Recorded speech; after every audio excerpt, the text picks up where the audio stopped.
요한복음 4장 5절부터 26절입니다. 요한복음 4장 5절부터 26절입니다.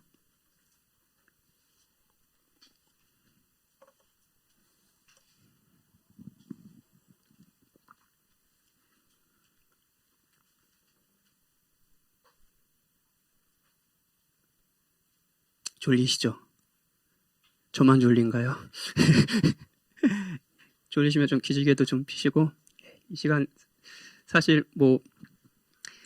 맨날 집에서 예배 드리시다가 아침 청년부가 주로 있는데 지금 교회 오서 한 5-6시간 이렇게 지내는 시간이 여러분들에게 조금 다시 생활 패턴이 바뀌는 시간이라 좀 힘드실 것 같아요. 그래도 이렇게 오예배 참여하시고 소그룹 모임 열심히 참여하시는 여러분 보면 너무 좋습니다.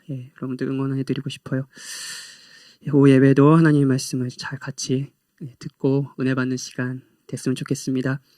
요한복음 4장 5절부터 26절이고요. 제가 쭉 읽고요. 또 고민했어요. 이거 교독할까? 저번에 한번 40절을 제가 혼자 읽은 적이 있어가지고 제가 쭉 읽고요.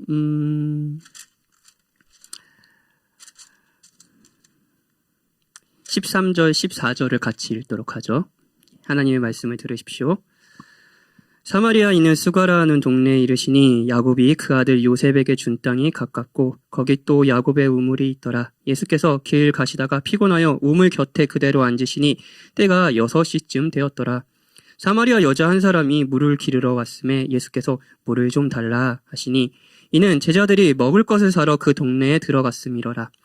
사마리아 여자가 이르되 당신은 유대인으로서 어찌하여 사마리아 여자인 나에게 물을 달라 하나이까 하니 이는 유대인이 사마리아인과 상종하지 아니함이러라. 예수께서 대답하여 이르시되 내가 만일 하나님의 선물과 또 내게 물 좀 달라 하는 이가 누구인 줄 알았더라면 내가 그에게 구하였을 것이요 그가 생수를 내게 주었으리라. 여자가 이르되 주여 물 기른 그릇도 없고 이 우물은 깊은데 어디서 당신이 그 생수를 얻겠사옵나이까. 우리 조상 야곱이 이 우물을 우리에게 주셨고 또 여기서 자기와 자기 아들들과 짐승이 다 마셨는데 당신이 야곱보다 더 크니까. 예수께서 대답하여 이르시되 이 물을 마시는 자마다 다시 목마르려니와 내가 주는 물을 마시는 자는 영원히 목마르지 아니하리니 내가 주는 물은 그 속에서 영생하도록 솟아나는 샘물이 되리라. 여자가 이르되 주여 그런 물을 내게 주사 목마르지도 않고 또 여기 물 기르러 오지도 않게 하옵소서. 이르시되 가서 내 남편을 불러오라. 여자가 대답하여 이르되 나는 남편이 없나이다. 예수께서 이르시되 내가 남편이 없다 하는 말이 옳도다. 너에게 남편 5이 있었고 지금 있는 자도 내 남편이 아니니 내 말이 참되도다. 여자가 이르되 주여 내가 보니 선지자로서이다. 우리 조상들은 이 산에서 예배하였는데 당신들의 말은 예배할 곳이 예루살렘에 있다 하더이다. 예수께서 이르시되 여자여 내 말을 믿으라. 이 산에서도 말고 예루살렘에서도 말고 너희가 아버지께 예배할 때가 이르리라. 너희는 알지 못하는 것을 예배하고 우리는 아는 것을 예배하노니 이는 구원이 유대인에게서 남이라. 아버지께 참되게 예배하는 자들은 영과 진리로 예배할 때가 오나니 곧 이때라. 아버지께서는 자기에게 이렇게 예배하는 자들을 찾으시니라. 하나님은 영이시니 예배하는 자가 영과 진리로 예배할지니라. 여자가 이르되 메시아 곧 그리스도라 하는 이가 오실 줄을 내가 아노니 그가 오시면 모든 것을 우리에게 알려주시리이다. 예수께서 이르시되 내게 말하는 내가 그라 하시니라. 아멘. 우리 13절 14절을 같이 읽읍시다. 시작.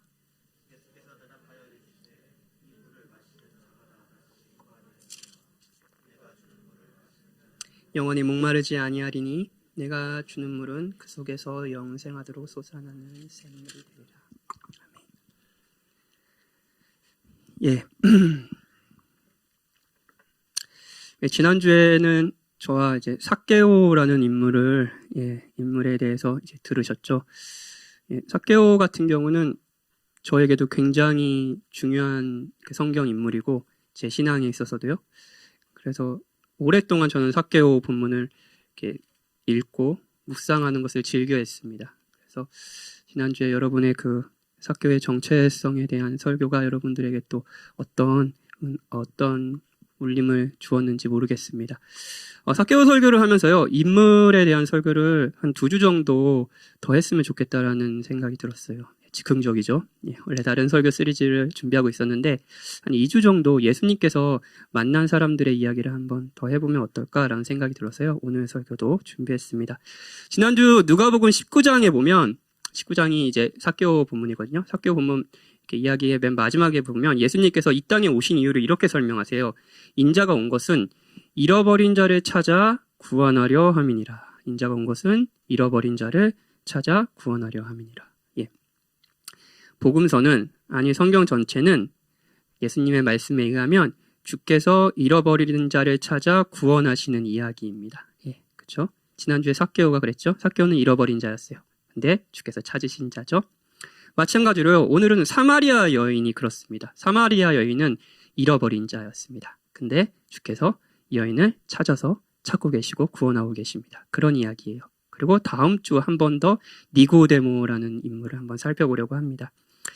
오늘 설교 제목, 지난주 설교는 삭개오 정체성을 찾다 뭐 이런 설교 제목이었는데 오늘 설교 제목은 사마리아 여인 만족하다라는 설교 제목입니다.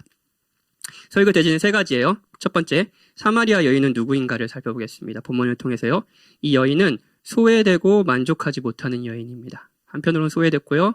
한편으로는 만족하지 못하는 여인입니다. 정확히 말하면 만족하지 못하기 때문에 우상을 찾고 그 우상을 찾는 과정에서 점점 더 소외되어 가는 여인입니다. 두 번째는 이 여인을 그리스도께서 찾아오신다는 것. 예. 그래서 이 여인이 어떻게 변화되는지에 대해서 살펴보고요. 이게 두 번째 복음에 대한 거겠죠. 세 번째는 그리스도를 만난 이 여인이 어떻게 변화되는지.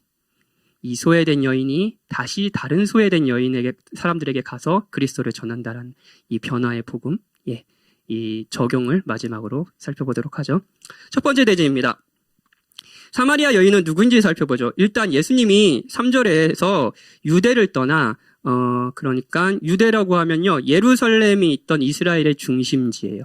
예, 그래서 예수님이 주 활동 무대는 사실 이스라엘 땅의 북쪽 지방인 갈릴리 지방이었습니다. 그런데 1년에 한 번씩 이렇게 유대 땅 예루살렘으로 내려오고 하셨어요.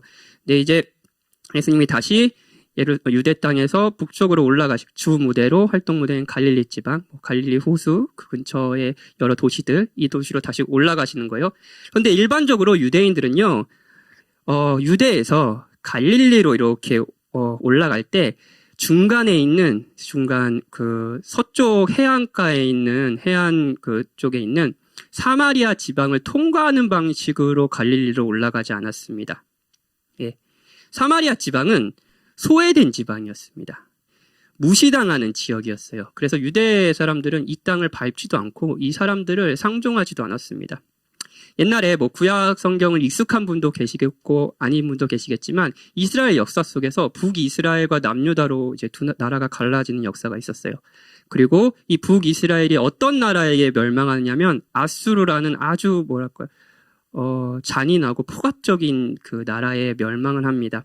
근데 이 나라가 정복자가 되면은 정복을 한 나라에서 꼭 하는 정책이 있었는데 이주 정책이었어요. 예를 들면 이스라엘 땅에 있는 유대인들을 다른 나라 저쪽 페르시아 지방으로 보내고 페르시아 지방에 있는 사람들을 유대 지방으로 보내고 막 그렇게 하는 거예요. 왜 그랬을까요?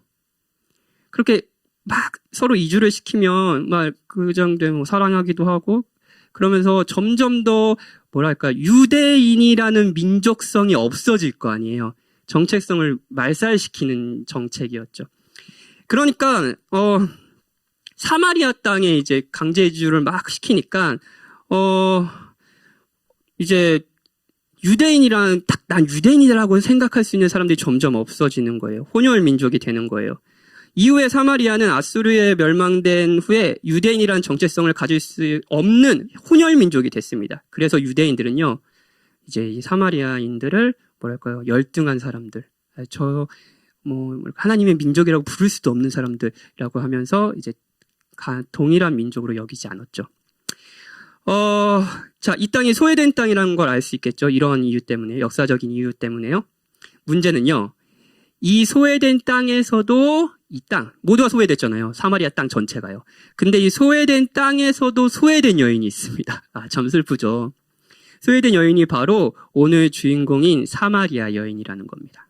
자, 그 당시 여자들은 일반적으로 새벽부터 우물에 나와서 그날 내내 집안일에 필요한 물을 길렀어요. 예. 뭐 지금은 집집마다 수도가 나오지만 하루에 쓸 뭐 먹는 물, 뭐 씻는 물, 뭐 이런 물들 양이 엄청났을 거 아니에요.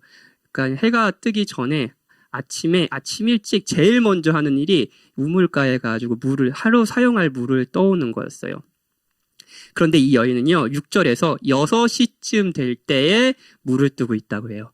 이 6시가 유대의 시간인데 지금 시간으로 하면은 정오입니다. 12시예요. 가장 햇빛이 뜨거운 시간이에요. 아무도 물을 뜨지 않는 시간에 혼자서 물을 뜨고 있는 여인이 있는 거예요. 자, 이 여인은 이 소외된 땅에서도 소외된 외로운 여인이에요. 자, 어떤 사람인지 알겠죠? 소외, 이 주제를 한번 생각해 봅시다. 누군가에게 외면을 당하는 거, 외로움을 느낀다는 거. 자, 요걸 생각해 볼게요. 우리 여기 공동체가 있잖아요. 시광이라는 교회 공동체가 있잖아요. 이 안에 소외가 있을까요, 여러분? 이 안에 소외된 자들, 이 안에 외로움이 있을까요? 예, 여러분은 당연히 있다고 생각하실 거예요. 있겠죠? 우리 모두 죄인이니까요. 그러면 여러분 생각해 보세요. 소외된 사람은 누구일까요?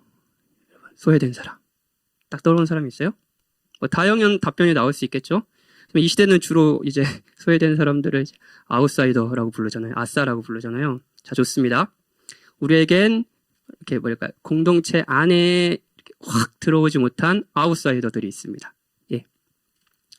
그렇죠? 그렇다면 이 사람만 소외된 걸까요? 그러면은 여러분들이 생각하기에 이 사람은 절대 이 교회 안에서 소외되지 않을 사람이 이 사람만큼은 소외되지 않았을 거다라고 떠오르는 사람이 있나요? 뭐 오늘 찬양 인도를 하는 김예찬 형제는 이 사람은 소외되지 않았을 거다라는 생각이 드시나요? 아니면 여러분이 이 사람만큼은 정말 인싸다. 인사이더. 가장 가운데 중심부에 있는 사람이다. 생각하는 사람이 누구세요? 교역자죠. 자, 물어볼게요. 슈퍼인싸인 교역자들은 소외된 사람이 아닐까요? 외롭지는 않을까요? 제가 목회를 시작할 때 저는 참 좋은 선배님들을 많이 만났는데 한 선배님이 해준 조언이 있어요. 그 조언이 뭐냐면 목회는 외로운 거야. 그 외로움을 잘 극복해야 돼. 그 외로움을 참지 못해서 문제 일으키는 사람 많어. 그 외로움을 잘 극복해야 돼. 외로움과 친구가 되어야 돼. 이런 얘기를 해줬습니다. 겁을 줬어요. 목회를 하기도 전에. 예. 자, 여러분. 아웃사이더도 이곳에서 외롭습니다. 예. 그리고 인사이더도 마찬가지입니다. 청년 2부 수련회 너무 좋았죠. 그렇죠? 그리고 수련회를 준비하면서 임원들과 기획팀이 굉장히 수고를 많이 해줬습니다. 좋아요.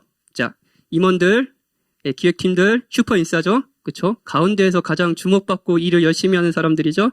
자, 그런데 이 친구들이 헌신적으로 봉사를 하면서도 느꼈던 것은 한편으로는, 이제 물어보진 않았어요. 한편으로는 외로움이었을 겁니다. 이런 생각이에요. 나와 같은 마음을 품고 있는 사람이 없구나.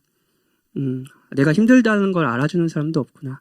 내가 이렇게 힘들다고 막 이렇게 나 자신을 헌신하면서 주의 일을 하는 게 혹시 무슨 소용이 있나. 이런 생각을 하신 분이 있나요? 예, 있을 수도 있죠. 자, 이것도 소외 아닌가요? 인간이 모인 곳엔 소외가 있습니다. 외로움이 있어요. 그리고 이 소외는 방법과 정도는 다르지만 우리는 다 조금씩은 느끼고 있는 바로 그것입니다. 저도 마찬가지예요. 사마리아 여인은 소외된 땅에서도 소외당하고 있는 여인이었고요. 저도 여러분도 한편으로는 소외된 사람들입니다. 자, 그렇다면 사마리아 여인은 왜 소외되었을까요? 왜 외로운 여인이었을까요? 인간 사회에서 소외가 생기는 이유는 무엇일까요? 예, 여러 이유가 있겠죠. 지난 수련회 첫날 설교도 이 주제였던 거 기억하세요? 우리 모임 안에 소외가 있었던 게 율법주의와 관련해서 목사님이 설교하셨잖아요. 그것도 한 원인이겠죠? 여러 이유가 있겠지만 본문을 통해 살펴볼 수 있는 소외의 원인은요, 뭐냐면요, 우상숭배입니다. 갑자기 우상숭배? 조금 더 풀어서 이야기하면요, 만족하지 못해서 그 만족을 위해 계속 참고 있는 것, 그것이 한편으로 소외의 원인이 되고 있는 거예요. 자, 한편으로 사마리아 여인은 한편으로 소외된 여인이었지만 한편으로 만족하지 못하는 여인, 갈급한 여인이었습니다. 그리고 예수님은 목마름과 물이라는 모티브를 사용하셔서 사마리아 여인의 갈망을 들추어내셨습니다. 자, 만족하지 못한 여인이었어요. 그 만족을 채우려고 하는 여인이었어요. 그리고 이 주제를요, 예수님은 물이라는 주제로 이야기하는 거예요. 자, 여러분, 목마른 적 있으세요? 목마름을 가장 절실하게 느낀 적이 있으세요, 혹시 여러분? 살면서? 거의 없지 않아요? 그렇죠? 저는 여기 이제 공군 장교가 있는데 저는 군대에서 처음 목마름이라는 것을 느꼈습니다. 이게 이제 군대 좀 훈련을 많은 좀 부대였는데 이제 뭐 한 40km는 솔직히 안 했어요. 40km는 했다면 뻥이고 한 20km 정도 이렇게 행군하는데 그 행군은 이제 행군하면서 이제 물을 많이 못 마시게 합니다. 왜냐하면은 이제 물을 막 마시잖아요. 그러면 탈수 증상이 있거든요. 그래서 땀을 막 흘리고 물을 계속 마시고 그러면 결국 이제 탈수 증상으로 쓰러지거든요. 그래서 물을 진짜 조금씩 줘요. 진짜 그것도 일부러 찬물을 안 줘요. 찬물을 주면 막 벌컥벌컥 마실까 봐 찬물 절대 안 줘요. 그 뜨거운 물을 줘요. 그래서 진짜 입만 이렇게 삼키고 이렇게 뱉으라고 할 정도로 그래야지 이제 행군을 한다고. 근데 이렇게 행군을 하잖아요. 그 행군하고 그 마지막에 행군이 끝나고 부대로 들어가는 길에 꼭 뭐를 했냐면요. 목사님이 나오셔서 그 햄버거와 콜라를 주셨습니다. 근데 부대에만 있는 콜라가 있어요. 이게 원래 저희는 한 350ml인가요? 이렇게 큰 콜라, 캔 콜라잖아요. 근데 부대에는 이 조그만 콜라가 있어요. 그 주스 담는 요만한 콜라가 있어요. 그 콜라를 이렇게 하나씩 나눠줍니다. 그러면 이제 길거리에 딱 앉아가지고요. 그 콜라를 마시는 거예요. 코카콜라를요. 그게 어떤 기분이냐면요. 저는 이제 사실 먹는 거, 마시는 거 별로 이렇게 막 욕심내고 그런 사람 아닌 것 같죠? 보기에도. 근데 그 콜라가 이렇게 넘어가는 게 아깝습니다. 이게 점점 사라지는 게 이 콜라 캔이 가벼워지는 게 아까울 정도로 너무너무 맛있어요. 예. 저 그때, 진짜 목마름이 어떤 거구나. 그 목마름이 채워졌을 때 어떤 기분이 드는지를 느꼈습니다. 그 콜라 맛 한번 다시 맛보고 싶은데, 행군을 해야 되나? 행군을 하기는 싫고, 하여튼, 예. 자, 여러분. 군대에서만 그런가요? 여러분도 간절히 바라는 뭔가가 있지 않나요? 저걸 이루면, 혹은, 가지면, 만족스러울 만한 그것이 있지 않나요? 사마리아 여인은 있었습니다. 예수님과의 대화에서 있듯이 18절에 보면 이 여인이 이미 5번의 결혼을 했고 현재에도 옆에 남자가 있다고 말해요. 이 여인은 갈증을 사랑을 받음으로써 하려고 하는 여인이었어요. 자, 너무너무 만족스럽지 못한 거예요. 근데 저 사람의 사랑을 받으면 내가 만족스러울 것 같은 거예요. 저 사람을 만났어요? 근데 만족스럽지 않아요. 저 사람 만나면 만족스러울까? 그렇게 계속 남자의 사랑을 갈구하던 여인이었죠. 그런데 여러분, 정말로 아이러니하게도 그녀는 만족하기 위해 소외받지 않기 위해 사랑을 갈구했지만 그 마음을 충분히 채워줄 남자는 존재하지 않았고요. 사랑하는 사람에게도 소외당하고 그녀가 찾는지 그녀가 차였는지 모르겠지만 아무튼 그 사랑하는 사람들, 그 사람에게도 버려지고 소외당하고 뿐만 아니라 자신의 이웃에게도 점점 버려졌습니다. 소외당했어요. 이것이 사마리아 여인의 소외의 원인이에요. 자, 여러분을 행복하게 해주는 것은 무엇인가요? 이것도 또한 중요한 질문입니다. 지난주에 여러분은 누구인가요? 라는 질문을 했고요. 그 질문은 정말 중요하다고 얘기했습니다. 그리고 오늘도 중요한 질문을 여러분들에게 진솔하게 하고 싶습니다. 여러분을 행복하게 해주는 것은 뭔가요? 무엇이 진정으로 만족스러운 삶을 가져다 줄 것이라고 생각하며 사나요? 우리 중 대부분은 아직 젊은 청년들이기 때문에 아직 그것을 가지고 있지는 않을 겁니다. 소유든지, 성취든지, 사랑이라든지, 가정. 저는 가정이었어요. 이건 저랑 신방하는 분들은 많이들 들으셨을 것 같은데, 저는 이제 청년기에 저의 갈급함을 채워주고 저를 행복하게 해줄 수 있을 거라고 바라봤던 우상은 저는 가족이었습니다. 우리 중 근데 대부분은 결혼 안 했잖아요. 그걸 가지고 있지는 못한 거예요. 그래서 더 무서워요. 왜 무서운지 아세요? 그걸 가지고 있지 않기에 그걸 가지면 더 만족스러울 것이란 기대를 품고 살아가니까요. 여러분과 저는 대체로 이렇게 생각해요. 우리가 여전히 불만인 까닭, 불안한 까닭은 단지 저것을 얻지 못했기 때문이야. 그러면서 우리의 목마름이 사실 얼마나 깊은지 저게 해결해 줄 수 있는 것도 아닌데 그 기대가 있으니까요. 사실 우리의 목마름이 얼마나 깊은지 모르고 살아가는 거죠. 죽을 때까지요. 아마 사마리아 여인도 6번으로 그치지 않았을 수도 있습니다. 여러분, 저것이면 돼 라고 생각하는 게 뭔가요? 문제는 우리가 행복과 만족을 얻기 위해 의지하는 그것이 우리를 행복하게 하기는커녕 더 소외되게 할 것이라는 거예요.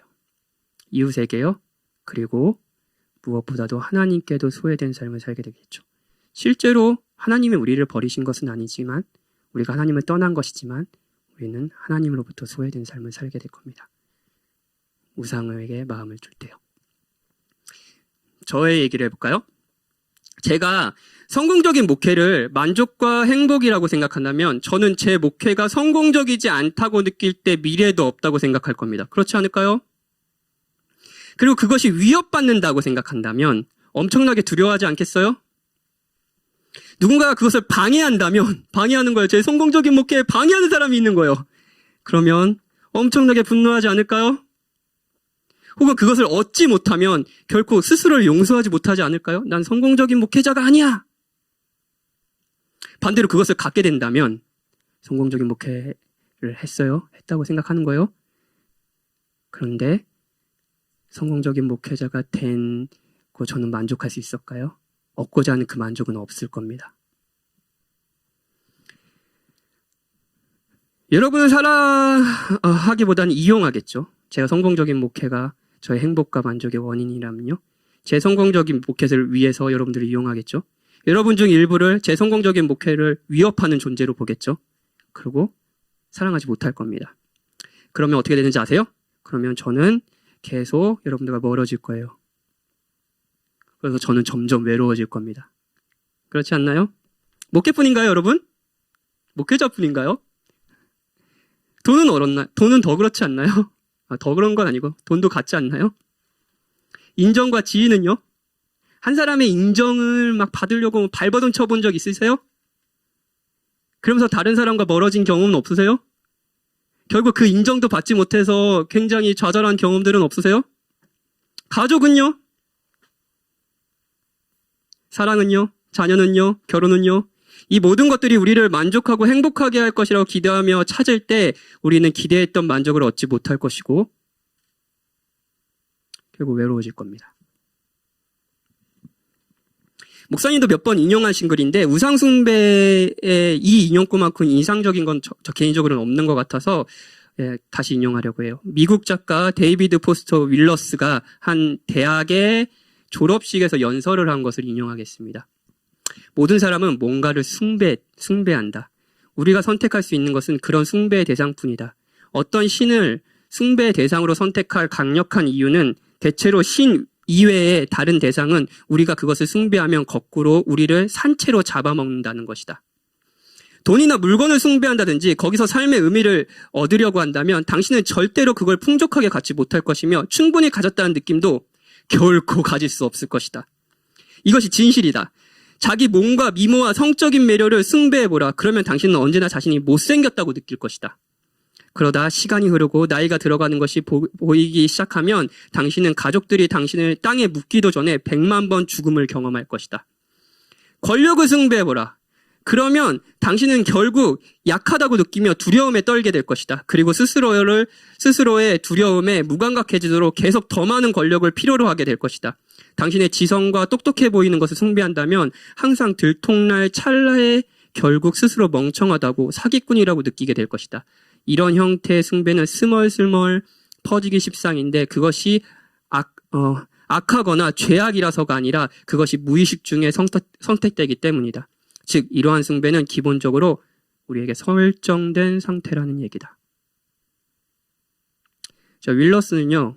종교적인 사람은 아니었습니다. 하지만 모든 사람이 무엇인가를 숭배한다는 것, 모든 사람이 목말라 하고 있고 그 갈증을 위해 찾고 있는 물이 있다는 것, 자신의 행복을 위해 의지하는 것이 있다는 것, 우리 언어로 해볼까요? 구원을 얻고자 무엇인가를 믿고 있다는 것을 알았습니다. 이 사람은요. 저거를 얻으면 돼. 저걸 사면 돼. 저기까지 오르면 돼. 인정을 받으면 돼. 더 아름다우면 돼. 저 사람의 사랑을 받으면 돼. 이 가족이 행복하면 돼. 아담을 미혹할 때부터 사탄의 전략은 항상 이것이었습니다. 저거면 돼. 저거면 너가 만족할 거야. 그리고 수천 년 동안 사탄의 이 공격은 정말 많이 성공했죠. 사마리아 여인에게요. 그리고 우리에게요. 아까 졸업식 연설을 한 윌러스는 인간의 심리를 아주 통찰력 있게 분석했습니다. 물론 이제 기독교 신앙은 가지지 않은 사람이었지만요. 하지만 그도 갈급한 사람이었고 그 갈급함을 해결하는 방법은 몰랐습니다. 그저 인간이 갈급한 존재, 그래서 뭔가를 숭배하는 존재라는 것만 알았을 뿐이죠. 그리고 이 연설을 하고 나서 한 두 해 뒤에 이 윌러스라는 사람은 스스로 목숨을 끊었습니다.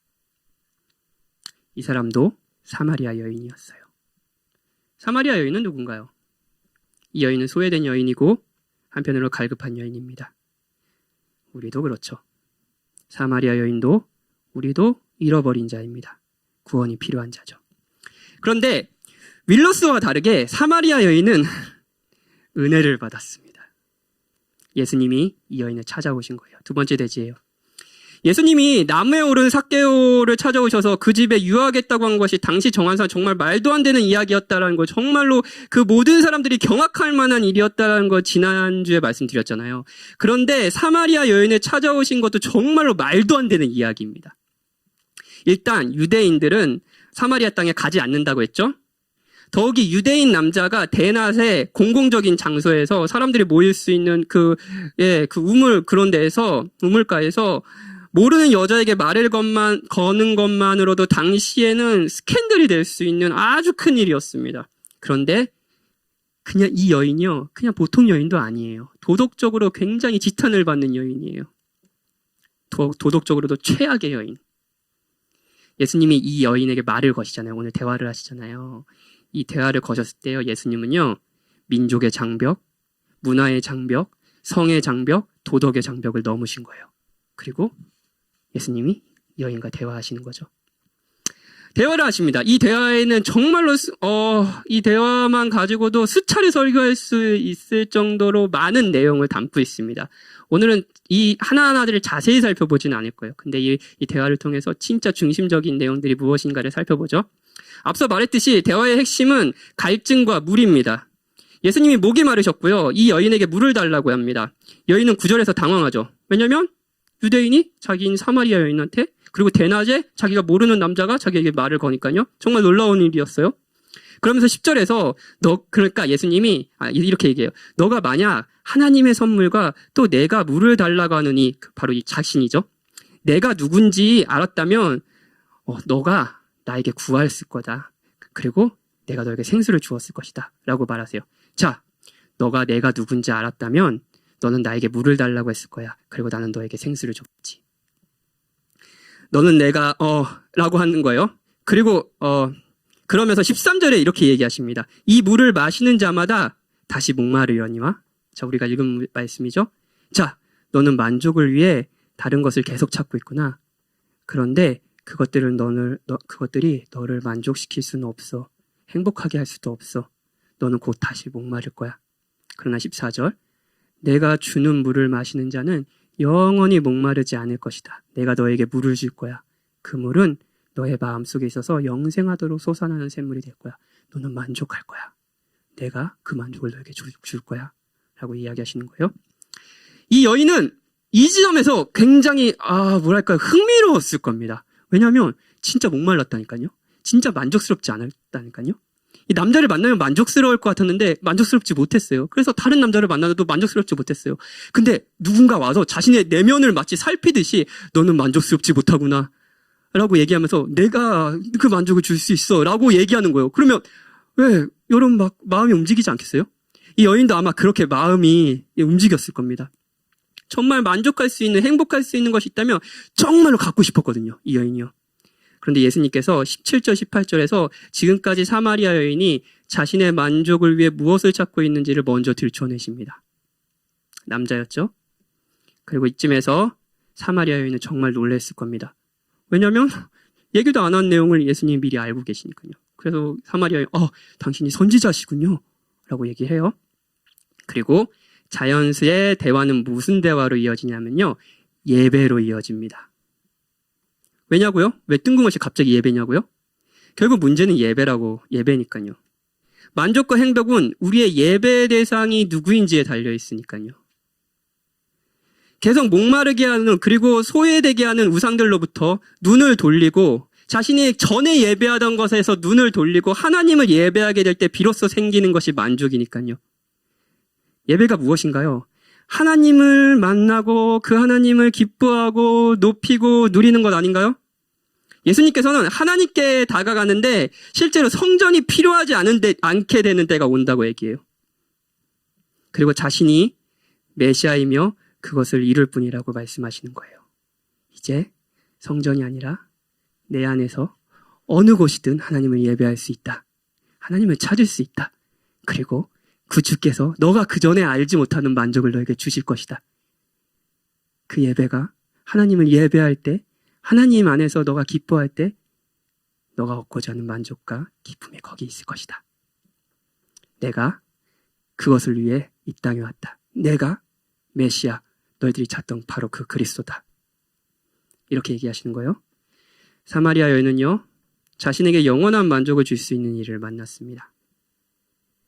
여러분, 그래서 조금 더 생각해 볼까요? 사마리아 여인은 왜 구원을 받았을까요? 이 여인이요.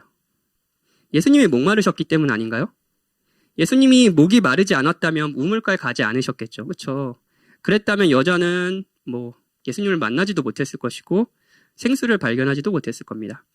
그런데 여러분, 그리스도는 왜 목이 마르셨을까요?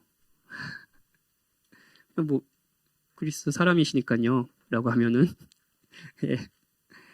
신성한 하나님의 아들, 천지를 창조하신 하나님의 아들이 자신의 영광을 포기하고 피로와 갈증에 매인 연약한 인간으로 이 땅에 내려왔기 때문 아닌가요?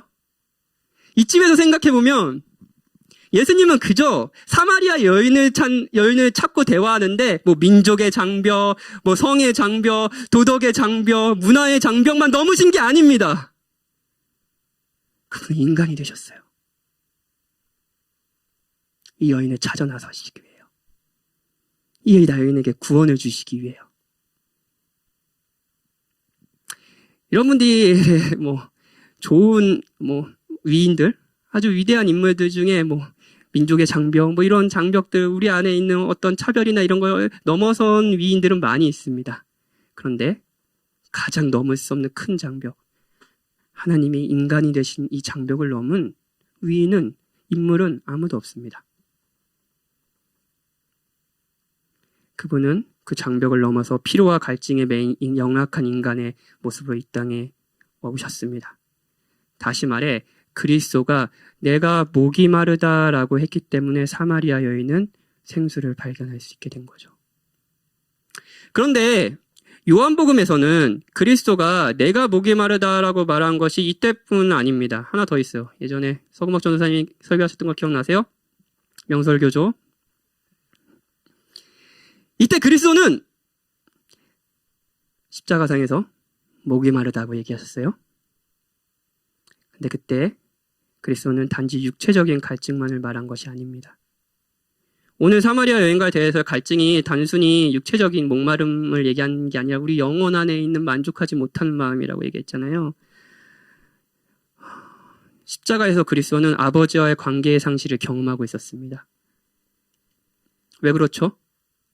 우리가 우리 죄로 인해 받아야 할 형벌을 그가 대신 당하고 있기 때문입니다. 여러분, 그리스도는 십자가상에서 누구보다 소외되셨습니다. 그의 곁에는 아무도 없었어요. 그는 외로우셨습니다. 하나님마저 그리스도를 버리셨습니다.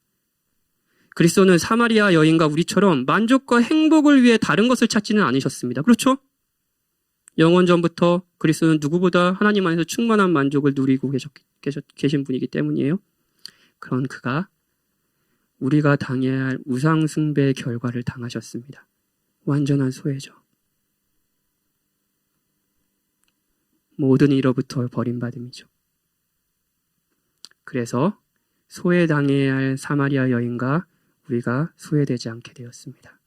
무엇보다도 하나님께 소외되지 않게 되었죠. 예수 그리스도가 십자가 위에서 우주적인 갈증을 겪음으로써 여러분과 저의 영원한 갈증을 해소하셨습니다. 여러분, 그리스도가 한 일을 보고 왜 그 일을 그리스도가 하셨는지 이해할 때 우리는 우리를 노예로 만드는 것들에서 떠나 그리스도를 경배하게 될 것입니다. 예배하게 될 거예요. 그리스도가 정말로 우리로 하여금 하나님을 예배케 하실 겁니다. 그리고 만족하게 하실 거예요. 이 여인은 그리스도를 만났고요. 비로소 그토록 고대하던 만족과 행복을 알게 되었습니다. 마지막 대지예요. 갈급한 여인은 그리스도를 만나자 만족하게 되었습니다. 그리고 그 후에 어떤 삶을 살았을까요? 사마리아 여인은 사람들을 피해 정오에 물을 기는 여인이었죠. 막 사람들 막 욕하고 그랬을 거 아니에요. 그러니까 피해서 다닌 거죠. 그런데 그리스도를 만나고 그녀는 달라졌어요. 읽지 않았지만 28절부터 29절에서 그녀는 자신을 따돌린 이웃에게 달려가서 뭐라고 하냐면요. 자신이 그리스도를 만났다고 합니다. 여자는 뜨려는 물동이를 버려두고요. 뭐 상징적이지 않나요? 그녀는 이제 다른 물이 필요 없어요. 있으면 좋죠. 하지만 없어도 만족할 수 있는 거예요. 그러니까 버렸어요. 버리고 중요한 건 물을 뜨는 것이 아니니까요. 중요한 것이 뭐죠?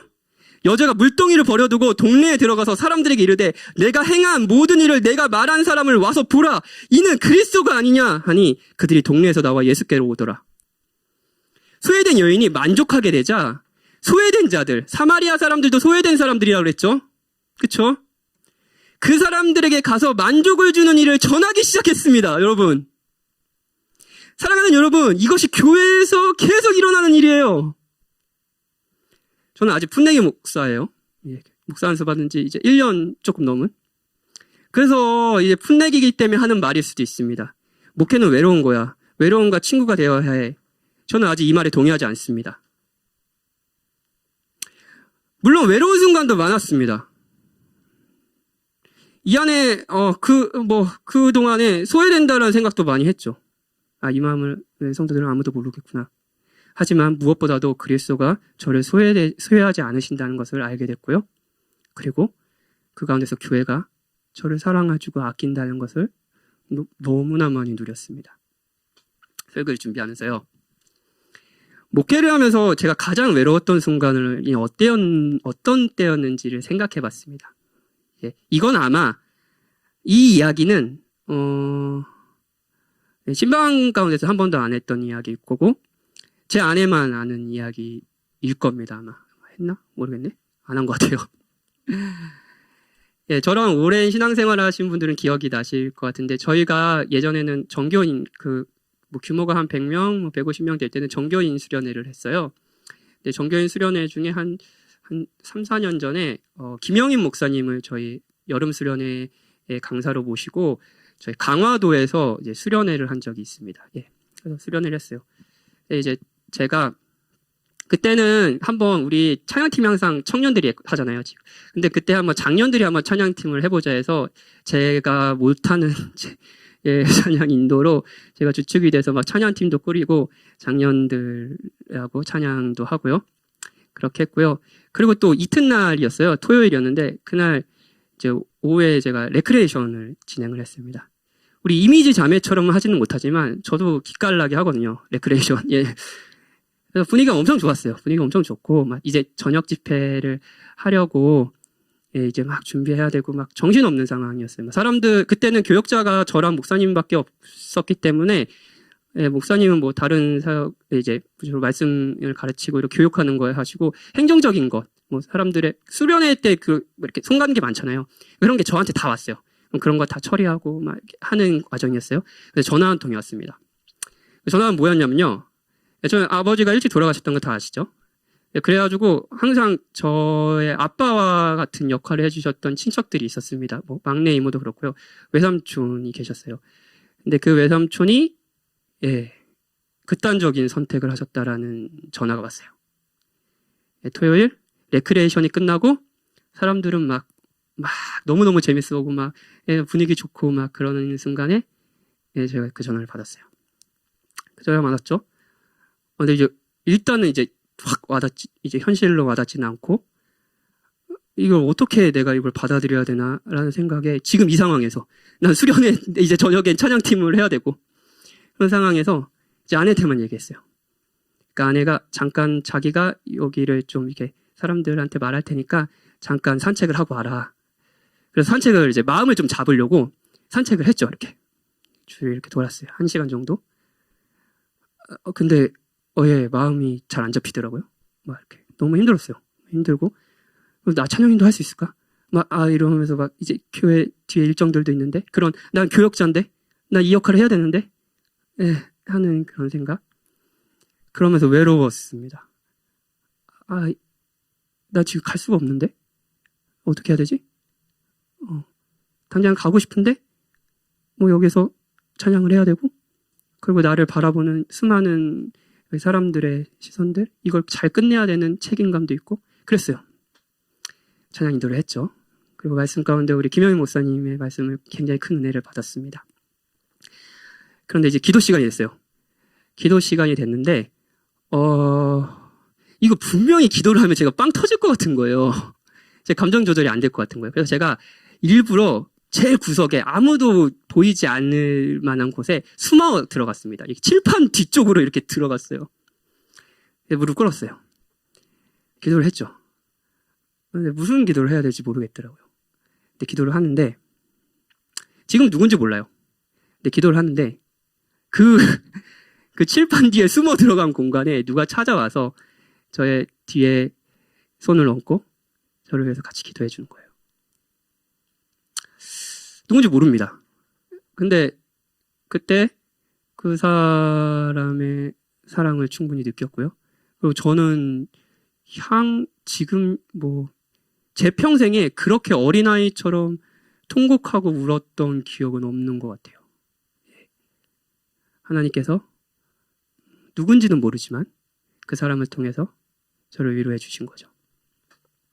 자, 좋습니다. 아주 극단적인 이야기였어요. 하지만 이 이야기뿐만 아니라 저는 언제나 소외되었다고 외롭다고 하는 순간에 복음을 아는 자들, 그리스도의 사랑을 충만히 누리면서 행복하는 사람들이 저를 사랑해주고 그리고 함께 고난을 짊어주고 기도해주고 하는 사랑을 받았습니다. 소외된 자들이 소외된 자들에게 가서 위로하는 사랑을 저도 받았어요. 여러분은 어떠신가요? 여러분은 위로하고 한편으로는 독려하고 싶습니다. 여러분이 소외된 그 사람이라면 만족과 행복을 위해 무엇을 찾고 계셔서 점점 외로워지고 계신 분이라면 여러분을 위해 십자가의 소외를 당한 친구가 계십니다. 그리고 만약 여러분이 그렇게 소외당하고 힘들어하는 사람이 보인다면 용기를 내어 사랑해 주십시오. 이제 물동이를 버려두고 그 사람에게 달려가십시오. 그리고 내가 그리스도를 봤다고. 내가 봤어. 내가 만족했어. 저분이 너에게 만족을 줄 수 있어. 라고 이야기해 주십시오. 이 교회의 그 은혜가 계속되길 바랍니다. 우리 같이 찬양하고 기도합시다.